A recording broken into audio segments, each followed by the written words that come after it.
नमस्कार. आजच्या व्हिडिओमध्ये आज आपण बनवणार आहोत पनीरची भाजी. तुम्ही म्हणाल पनीरची भाजी तर आम्ही पण बनवतो, पण माझ्या या पद्धतीने तुम्ही देखील ही पनीरची भाजी एकदा नक्की बनवून बघा. सगळेजण आवडीने मागून खातील अशी खात्री आहे. व्हिडिओला सुरुवात करूयात. ही पनीरची भाजी आज आपण 200 ग्रॅम पनीरपासून बनवणार आहोत.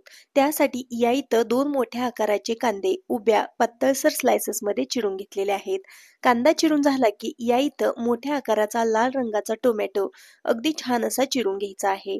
टोमॅटो देखील छान असा चिरून झाल्यानंतर या इथं मी एक शिमला मिरची घेतलेली आहे. स्वच्छ पाण्याने धुवून घ्यायची आहे. त्यानंतर या शिमला मिरचीचा देठ आहे तो आपल्याला अशा पद्धतीने कट करून काढायचा आहे. त्यानंतर यामध्ये जेवढ्या का बिया आहेत त्या देखील आपल्याला बाजूला काढून घ्यायच्या आहेत. अशा पद्धतीने ही शिमला मिरच्यामधल्या बिया काढल्यानंतर आपल्याला ही अगदी छान अशी मोठ्या कापमध्ये चिरून घ्यायची आहे. जास्तही बारीक तुकडे करण्याची अजिबात आवश्यकता नाही. शिमला मिरची चिरून झाल्यानंतर पुन्हा एकदा आपल्याला एक मीडियम साईजचा कांदा अगदी मोठ्या कापमध्ये चिरून घ्यायचा आहे. कांद्यावरची साल काढूयात आणि अशा पद्धतीने कांदा अगदी छान असा स्वच्छ पाण्याने धुवून घ्यायचा आहे. कारण सध्या पावसाळा आहे. पावसाळ्यामध्ये कांद्याला थोडीफार बुरशी येते. त्यामुळे कांद्यावरची साल काढल्यानंतर कांदा स्वच्छ धुवून घेऊयात आणि अशा पद्धतीने हा कांदा मधून चिरल्यानंतर आपल्याला याच्या मोठ्या मोठ्या पाकळ्या आहेत त्या काढून घ्यायच्या आहेत. हाताने अगदी सहज अशा याच्या पाकळ्या निघल्या जातात. हिरव्या रंगाची शिमला मिरची आणि कांदा देखील छान असा मोठ्या कापमध्ये चिरून झालेला आहे. आता या इथं मी 200 ग्रॅम इतका पनीर घेतलेला आहे. पनीर स्वच्छ पाण्याने धुवून घ्यायचं आहे आणि त्यानंतर या पनीरचे अशा पद्धतीने उभे आणि आडवे आपल्याला काप मारून घ्यायचे आहेत. जेवढ्या मोठ्या साईजमध्ये किंवा छोट्या साईजमध्ये तुम्हाला काप करायचे आहेत त्यानुसार तुम्ही इथं हा पनीर चिरून घेऊ शकता. पुढच्या कृतीकडे वळूयात. गॅसवरती एक पॅन गरम करायला ठेवलेला आहे. पॅनमध्ये आपण जे मोठ्या आकाराचे कांदे उभ्या स्लाइसेसमध्ये चिरून घेतलेले होते ते भाजण्यासाठी घालायचे आहेत.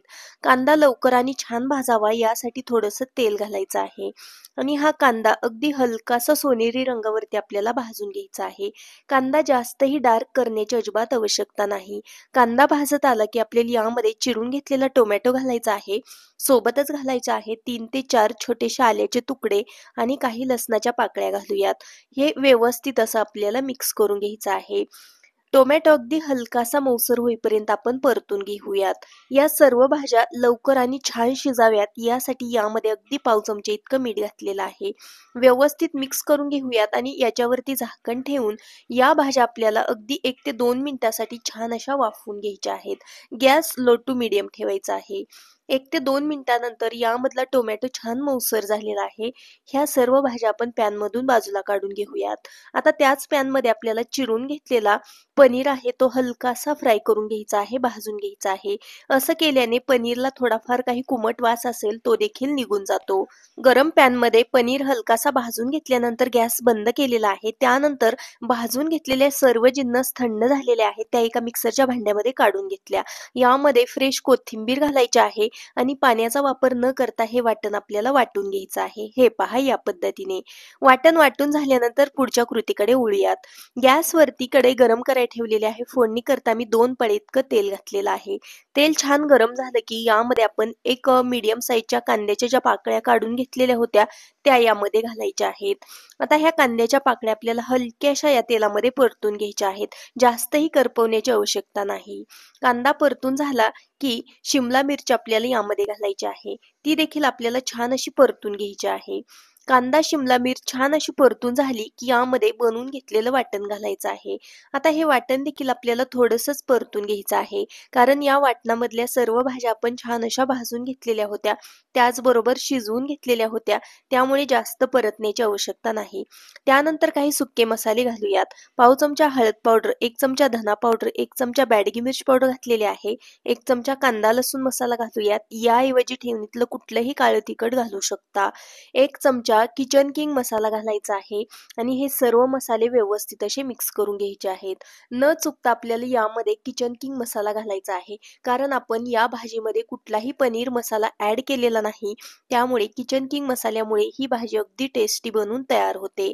मसाले छान परतून झाल्यानंतर मिक्सरचं भांडं विसरून थोडंसं पाणी घातलं आणि त्यानंतर यामध्ये गरम केलेलं पाणी घातलेलं आहे. या भाजीमध्ये चुकूनही गार पाण्याचा वापर करायचा नाही. गरम केलेलं पाणीच यामध्ये घालायचं ग्रेव्हीची कन्सिस्टन्सी पाहत आपल्याला गरम केलेल्या पाण्याचा वापर करायचा आहे. त्यानंतर यामध्ये घालूयात चवीकरता मीठ आणि अगदी अर्धा चमचा इतकी आपल्याला कसुरी मेथी हाताने क्रश करून यामध्ये घालायची आहे. त्यानंतर यामध्ये आपण भाजून घेतलेला पनीर घालूयात. पनीर घातल्यानंतर या सर्व जिन्नस आपल्याला व्यवस्थित अशा मिक्स करून घ्यायच्या आहेत.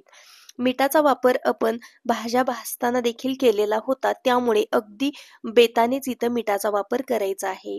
व्यवस्थित असं मिक्स करून झाल्यानंतर सर्वात शेवटी मी यामध्ये अगदी छोटासा बटरचा क्यूब घालत आहे, कारण बटर फोडणीमध्ये घालायचं राहून गेलेलं होतं. त्यानंतर वरती झाकण ठेवूयात आणि ही पनीरची भाजी आपल्याला 3 ते 4 मिनिटासाठी अगदी लो गॅसवरती छान अशी शिजवून घ्यायची आहे. त्यानंतर झाकण काढूयात तर बघू शकता इथं मस्त अशी चमचमीत आणि अगदी छान अशी चवीची आपली पनीरची भाजी बनून तयार झालेली आहे. भाजीला तर्री छान आलेली आहे, रंग सुंदर आलेला आहे आणि सुगंध म्हणाल तर या भाजीचा अगदी घरभर दरवळत आहे. अशा प्रकारची आपली इथं टेस्टी पनीरची भाजी बनून तयार झालेली आहे. ही भाजी सर्व्ह करण्यासाठी एका प्लेटमध्ये काढून घेते. ही भाजी तुम्ही चपातीसोबत खाऊ शकता, रोटीसोबत खाऊ शकता किंवा भातासोबत देखील ही भाजी चवीला भन्नाट लागते. आजचा व्हिडिओ तुम्हाला थोडा जरी आवडलेला असेल तर व्हिडिओला प्लीज एक लाईक नक्की करा. Bye bye.